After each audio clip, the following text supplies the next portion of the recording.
ओम नमस्ते जी। आज का हमारा विषय स्त्री प्रकरण में वर्णादनुदात्ता तोपधातुः नः नियम से प्रारंभ होगा।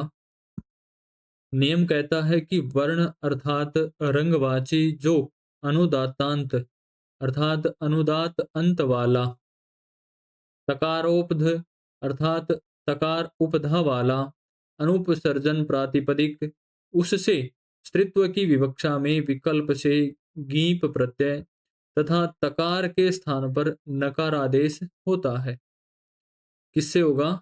विकल्प से। एक बार गीप प्रत्यय होगा और एक बार नहीं होगा। ठीक है? और तकार के स्थान पर क्या होगा? नकारादेश।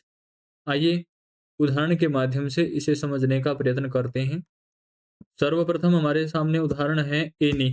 क्या है? एनी है। शब्द हमारे पास एनी का एत, चितकबरी। ठीक है?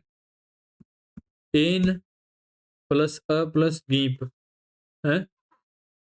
तो वर्णादनुदात्ता तोपधातो नः नियम से स्त्रीत्व की विवक्षा में गीप प्रत्यय तथा तकार के स्थान पर नकार आ गया। हम्म एत शब्द था तो एन बन गया। हम्म अब त में ए था तो ए अलग हो गया। ठीक है? और गीप गीप का हमारे पास शेष क्या रहता है? इसी प्रत्यय इसी नियम से यहाँ पर गीप प्रत्यय आ गया। गीप का ई शेष रहता है। तकार का अकार शेष था ना, तो इसको न में मिला देंगे तो ए न बन जाएगा।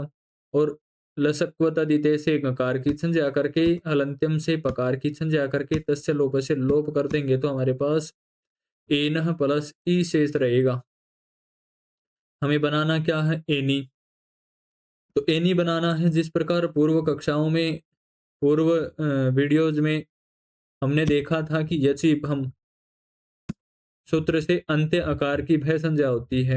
एन के नकार में आकार है उसकी भय संज्ञा, और यस्येति च से भय संज्ञक का लोप। तो हमारे पास शेष क्या रहा? एन प्लस ई, और मिला देंगे तो एनी स्वादुत्पत्ति विभक्ति कार्य और एनी रूप हमारा सिद्ध हो जाता है।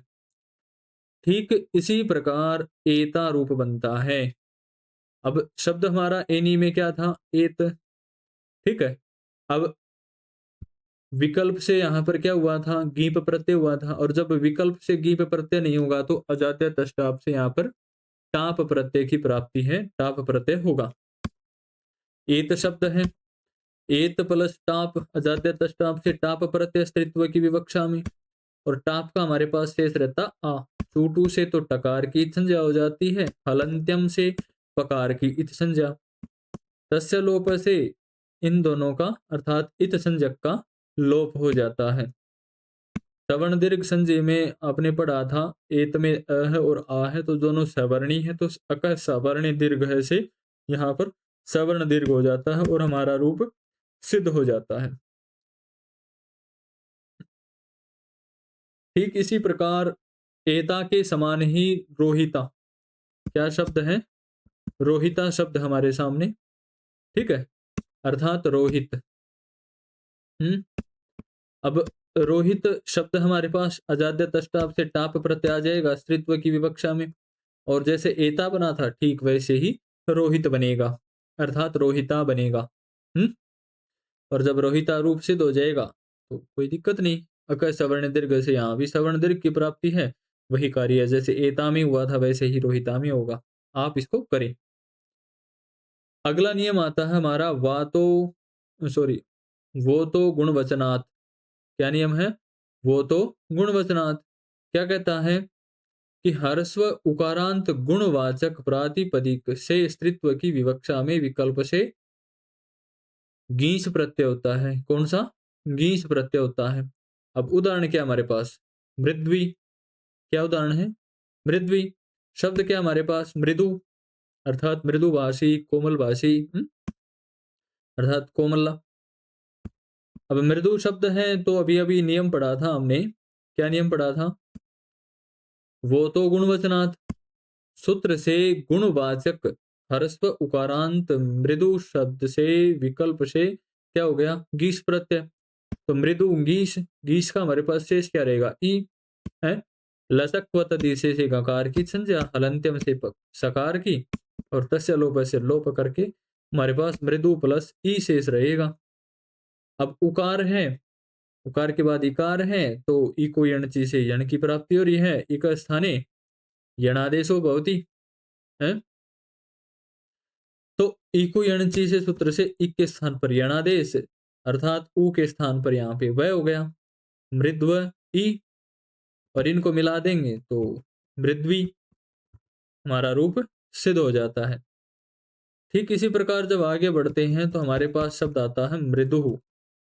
क्या शब्द आता है? मृदुः।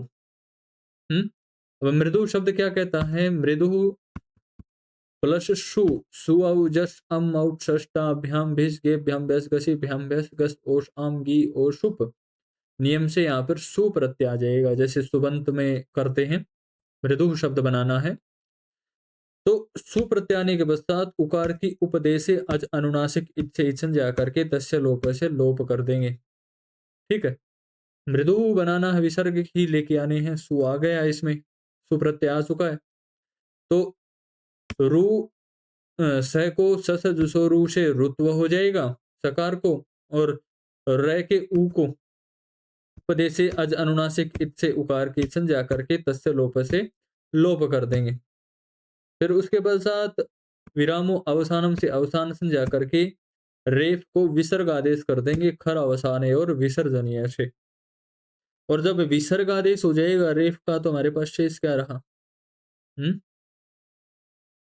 मृदु, और हमारा रूप सिद्ध हो जाएगा।